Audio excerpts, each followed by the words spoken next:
ये है Motorola Edge 60 Pro और ये है Nothing Phone 3a Pro। दोनों फ़ोन 30,000 की प्राइस में लॉन्च हुए हैं, लेकिन इन दोनों में से कौन सा फ़ोन ज़्यादा बेटर है, या फिर मैं ये बोलूँ कौन सा फ़ोन आपको परचेस करना चाहिए अपनी प्रायोरिटी के हिसाब से, वो आपको पता लग जाएगा इस वीडियो से। तो फिर बिना कोई टाइम वेस्ट किए शुरू करते हैं इस कंपैरिजन को। सो फर्स्ट थिंग फर्स्ट, एक चीज़ क्लियर कर देती हूँ, Motorola जो है वो Nothing के कंपैरिजन में 2000 रुपये सस्ता है। अब आप बोलोगे 30,000 का ही मिल रहा है बेस वेरिएंट तो दोनों में, लेकिन ध्यान ये भी देना कि Nothing का जो बेस वेरिएंट है वो 128 GB स्टोरेज के साथ आता है और इसका जो 256 GB वेरिएंट है वो 32,000 रुपीज की प्राइस में आता है, जबकि Motorola का जो बेस वेरिएंट है वो ही 256 GB स्टोरेज के साथ 30,000 की प्राइस में मिल जाता है। तो ये चीज ध्यान रखने वाली है। लेकिन अभी सबसे पहले मैं यहाँ पर शुरुआत जो करूंगी ना वो दोनों फोन की बिल्ड क्वालिटी से करूंगी, क्योंकि लुक्स तो देखो सब्जेक्टिव है, आपको कोई भी पसंद आ सकता है। टू बी वेरी ऑनेस्ट, मुझे Nothing काफी लंबे टाइम तक बहुत ही क्लासी स्मार्टफोन लगा था, लेकिन ये फोन काफी ज्यादा थिक है, बहुत ही ज्यादा भारी टाइप का है। हाँ, कैमरा मॉड्यूल अच्छा लग रहा है, लेकिन ये फोन इन हैंड फील जो है उसकी इतनी प्रीमियम नहीं निकल के आती है जितनी Motorola की निकल के आती है, क्योंकि बहुत स्लिम फोन है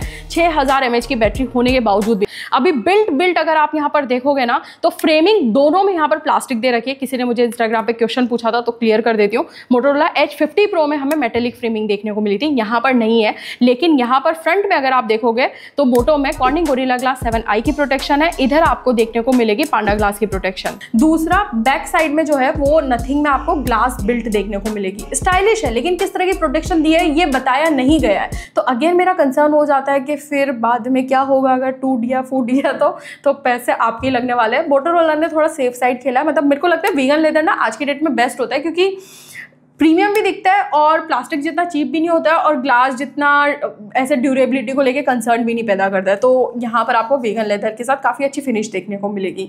ये फ़ोन मिलिट्री स्टैंडर्ड ड्यूरेबिलिटी के साथ आता है, Nothing में ऐसा कुछ भी नहीं है। इस फ़ोन में आपको IP6869 की रेटिंग देखने को मिल जाएगी, Nothing में IP64 की रेटिंग दी हुई है। तो ओवरऑल अगर आप बिल्ड के हिसाब से जाओगे तो डेफिनेटली बोला जा सकता है कि Motorola ने ज़्यादा अच्छे से चीज़ें मैनेज करी है, मतलब स्लिम भी बना दिया है, बैटरी भी बड़ी दे दी है, ड्यूरेबिलिटी भी अच्छी रखी हुई है, तो ये ज्यादा बेटर है। लुक्स आप अपने हिसाब से चूज कर लेना, बट एनीवेज बिल्ड क्वालिटी से हटके अगर आप थोड़ा सा डिस्प्ले पर नजर मारोगे तो अगेन ह्यूज डिफरेंस है एंड चॉइस इज योर्स। आपको फ्लैट डिस्प्ले पसंद आती है, आपको कर्व डिस्प्ले पसंद आती है। पर्सनली देखो, मैं ना फ्लैट और कर्व के बीच में हूँ, मुझे क्वाड कर्व टाइप की डिस्प्ले पसंद आती है, क्योंकि फ्लैट डिस्प्ले में क्या होता है, मतलब यूजुअली अभी तक मैंने जो देखा है, चाहे वो सैमसंग का A56 आया था या फिर ये Nothing Phone 3a Pro आया था, काफी ठीक ठीक से बेजल्स देखने को मिल रहे हैं। क्वाड कर्व डिस्प्ले में ना बेजल्स वगैरह बहुत मिनिमल हो जाते हैं, इस वजह से दिखने में एस्थेटिकली अपीलिंग लगती है। डिस्प्ले के कलर्स मतलब डिफरेंट है, बट आप इंडिविजुअली अगर किसी एक को परचेस करोगे आई डोंट थिंक सो आपको कोई प्रॉब्लम फेस होगी वहां पर।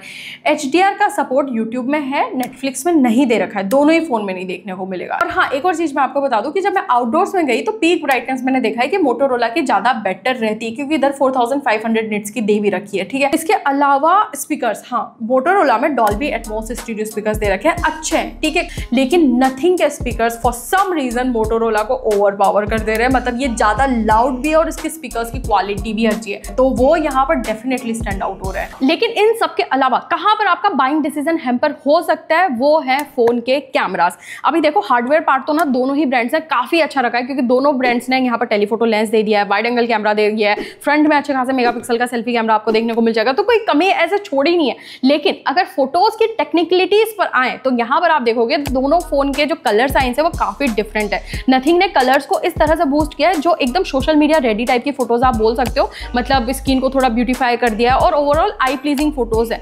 Motorola की फोटोज अगर आप देखोगे ना तो इसमें एक चीज नोटिस करना है कि ह्यूमन स्किन टोन जो है ना वो इससे काफी हद तक नेचुरल रखी है, लेकिन ब्लैक्स को काफी ब्लैक्स कर दिया, व्हाइट्स को काफी व्हाइट्स रखा है, तो मतलब बाकी की चीजों में ना काफी एक्स्ट्रा कॉन्ट्रास्ट उसने ऐड किया, काइंड ऑफ आप ये बोल सकते हो। दोनों फोन में अच्छी चीज क्या है कि आप multi focal portrait photos capture कर सकते हो अलग अलग mm में, ठीक है। तो देखो, मेन बात ये है कि अगर आप इन फोटोज को देखोगे ना तो कलर साइंस भले ही डिफरेंट देखने को मिलेगी, लेकिन डिटेल्स हो गई, एक्सपोजर बैलेंस हो गया, यहाँ पर शार्पनेस हो गई, वो दोनों की काफी अच्छी है। बस चॉइस आपकी है, आपको किस तरह के कलर्स यहाँ पर पसंद आ रहे हैं। अभी वाइड एंगल की फोटोज लेते हैं तो मैंने इंडोर्स में देखा है कि Motorola ज्यादा अच्छी फोटोज लेता है। आउटडोर्स में जब मैंने ये फोटोज कैप्चर करी वाइड में तो वहां पर मैंने देखा कि Nothing ज्यादा अच्छी फोटोज कैप्चर कर रहा है। इसी तरह से जब लो लाइट में भी फोटोज कैप्चर करते हैं ना तो दोनों की डिटेल्स और नाइट मोड को ऑन करने के बाद जो फोटोज आती है वो काफी अच्छी रहती है। लेकिन नथिंग फोटोज को थोड़ा ब्राइट कर देता है, ठीक है। वहीं पर मोटोरोला की स्किन टोन अगेन लो लाइट में भी फोटोज लेते हैं तो वहां पर भी नेचुरल रहती है, लेकिन ओवरऑल फोटोज अच्छी हैं दोनों की। अभी इससे आप डिसीजन नहीं बना पाओगे कि आपको कौन सा परचेज करना चाहिए। मेरे अकॉर्डिंग कहां पर आप डिसीजन बना सकते हो वो है फोन का सेल्फी कैमरा देख के, क्योंकि यहां पर ना मोटोरोला काफी फील्ड ऑफ व्यू रखता है जब सेल्फी कैप्चर करता है। दूसरा, ये सेल्फीज में काफी अच्छे कलर्स, काफी अच्छी डिटेल्स भी कैप्चर कर लेता है, भले आप डे टाइम पर लो या भले आप आर्टिफिशियल लाइट में लो, हर जगह इसकी सेल्फीज मेरे को लगता है नथिंग से ज़्यादा बेटर आई है। और यहाँ पर अगर आप फ्रंट से वीडियो भी बनाओगे ना तो वहाँ पर भी आपको दिखेगा कि मोटोरोला में ज़्यादा बेटर क्वालिटी के फ्रंट से वीडियोस बन जाते हैं। रियर की वीडियोस की अगर मैं बात करूँ तो वहाँ पर ना मुझे ना तो मोटोरोला की वीडियो इतनी कुछ खास पसंद आई है, क्योंकि ये बैकग्राउंड का एक्सपोजर तो बहुत अच्छे से बैलेंस कर लेता है, लेकिन ह्यूमन स्किन टोन को काफ़ी डार्क बना देता है।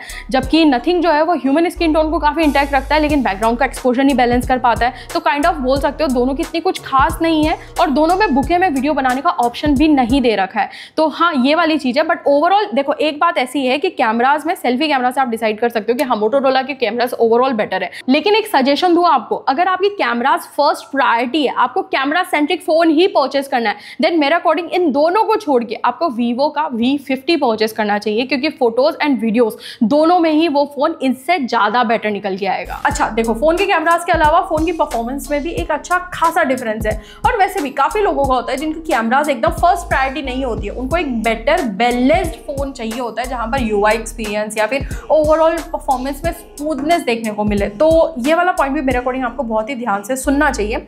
थिंक जो है वो Qualcomm Snapdragon 7S Gen 3 chipset के साथ आता है। यहाँ पर UFS 2.2 का स्टोरेज आपको देखने को मिलेगा।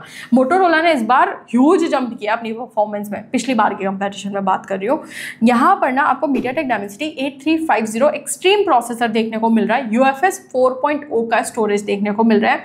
फोन की परफॉर्मेंस जो है वो डेफिनेटली आपको स्कोर्स में, बेंचमार्क्स में ही पता लग जाएगी। लेकिन गेमिंग में मैं एक चीज आपको बता दूं, दोनों फोन में ना मतलब आप ऐसा है कि अच्छा गेम प्ले आपको ऑप्शन दोनों में मिल जाएगा, लेकिन सेटिंग्स की अगर बात की जाए तो नथिंग में आप 120 FPS में BGMI खेल सकते हो, और मोटोरोला में 60 FPS तक ही लिमिट है अभी तक को ऑप्शन। मैं एकदम गेमिंग एक्सपर्ट तो नहीं हूँ कि आपको बता पाऊँ जिन चुन के कौन ज़्यादा बेटर है, कौन वहाँ ज़्यादा बेटर है, इसलिए आप कोई गेमिंग एक्सपर्ट के वीडियोस देख लेना। लेकिन नथिंग में एक क्या एडवांटेज है मैं आपको बताती हूँ कि यहाँ पर ना ग्लिफ इंटरफेस देखने को मिल रहा है। तो ग्लिफ के साथ इसका UI सिंक्ड है, ठीक है। जैसे ज़ेप्टो की डिलीवरी कितनी देर में हो रही है तो वो टाइमर यहाँ पर चल जाता है। रिंगटोन्स में ये ग्लिफ ग्लो करता है। तो बहुत सारी चीज़ें हैं जो आप इसे स्टाइल कर सकते हो, इसे सिंक कर सकते हो। यहाँ पर एक एसेंशियल स्पेस का भी एक बटन दे रखा है डेडिकेटेड, जिससे आप कुछ भी स्क्रीनशॉट लोगे उसके रिगार्डिंग अगर आपको कुछ भी वॉइस ओवर ऐड करके रखना है वो भी रख सकते हो। तो वो भी काम की चीज़ है, लेकिन जितना मतलब इसका एक डेडिकेटेड बटन दे दिया उतना भी कोई हेल्पफुल ये चीज़ नहीं निकल के आ रही है। बट स्टिल एक और चीज़ जो मुझे यहाँ पर काफ़ी अच्छी लगी है वो है कि एक इनबिल्ट रिकॉर्डर है जिसमें आप कॉल्स, व्हाट्सएप कॉल सब कुछ रिकॉर्ड कर सकते हो। इन्होंने इस बार डेडिकेटेड गैलरी ऐप दे दी है जो कि मोटोरोला वालों ने अभी तक नहीं दी है। But apart from that Motorola में क्या एडवांटेज है मैं आपको बताती हूँ। डेडिकेटेड AI की दे रखी है जो कि एक्सट्रीमली हेल्पफुल हो सकती है उन लोगों के लिए जो मतलब प्रोडक्टिविटी के लिए फोन परचेस करना चाहते हैं। मतलब इसको प्रेस करोगे ना आप तो यहाँ पर जैसे एक अपडेट मी का ऑप्शन दे रखा है जो कि नोटिफिकेशंस को समराइज कर देगा। रिमेंबर दिस, जैसा इधर एसेंशियल स्पेस है वही यहाँ पर आप रिमेंबर दिस बोल सकते हो, ठीक है। वो इसी तरह से काम करता है यहाँ पर। इसके अलावा यहाँ पर ना मतलब काफ़ी सारे अवतार्स क्रिएट कर सकते हो, स्केच टू इमेज कर सकते हो। बेसिकली गैलेक्सी AI को जो हम एक टाइम पर समझते थे ना, वाह क्या AI मिल रहा है फ़ोन में, वो अभी मोटोरोला ने अपने फ़ोन में करना शुरू कर दिया है। तो अगर आपको एक अच्छा UI प्लस AI चाहिए तो मेरे अकॉर्डिंग मोटोरोला ज़्यादा बेटर है, और इधर परफॉर्मेंस भी अच्छी है। बाय द वे मैं यहाँ पर एक और चीज़ बता देती हूँ, काफ़ी लोगों ने मुझे इंस्टाग्राम पे क्वेश्चन किया था कि क्लोन ऐप या फिर ये ऐप्स को लॉक करना ये ऑप्शन मिलेगा या फिर नहीं। इस बार मोटोरोला ने भी दे दिया और नथिंग ने भी दे दिया, तो दोनों फ़ोन में आप ऐप्स को क्लोन कर सकते हो, इंडिविजुअल ऐप्स को लॉक कर सकते हो। मोटोरोला में तो आपको सिक्योर फोल्डर वगैरह भी देखने को मिल जाएगा, तो पूरा मोटो सिक्योर भी यहाँ पर दिया हुआ है। मेजर OS अपडेट तो 3 साल के मिलेंगे दोनों फ़ोन में, लेकिन नथिंग में 6 साल तक के सिक्योरिटी पैचेस देखने को मिलेंगे, मोटोरोला में 4 साल तक के देखने को मिलेंगे। बाकी UI मतलब दोनों का काफ़ी हद तक क्लीन ही बोला जाएगा। मोटोरोला में कुछ 1-2 गेम्स वगैरह मुझे यहाँ पर एक्स्ट्रा देखने को मिल रहे हैं जो नथिंग में नहीं है, बट हाँ मतलब काफ़ी हद तक क्लीन ही है बाकी स्मार्टफोन इंडस्ट्री से अगर आप कंपेयर करके देखोगे तो। अभी लास्ट दोनों फ़ोन की बैटरी एंड चार्जिंग डिपार्टमेंट के बारे में अगर बात कर रहे हैं तो मोटोरोला में 6000 mAh की बैटरी दी हुई है एंड चार्जर भी बॉक्स के अंदर है जो है 90 वॉट का।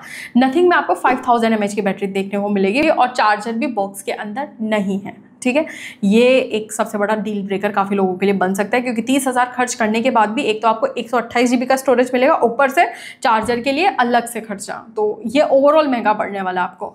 अभी 6000 mAh की जो बैटरी है ना, ये देखो मैंने 27% पे स्क्रीनशॉट लिया है, मुझे 6.25 घंटे तक का SOT तभी मिल चुका है। अगर ये 5-10% तक पहुँचता मुझे आराम से 7.5 से 8 घंटे तक का SOT दे देता मोटोरोला। नथिंग जो है ना वो मुश्किल से मुश्किल 6 घंटे पहुँच पाया है। अगर नथिंग आपका एक दिन चलेगा तो मोटोरोला आराम से 1.5 डेज तक सर्वाइव कर सकता है। ये इसकी कैपेबिलिटीज़ है।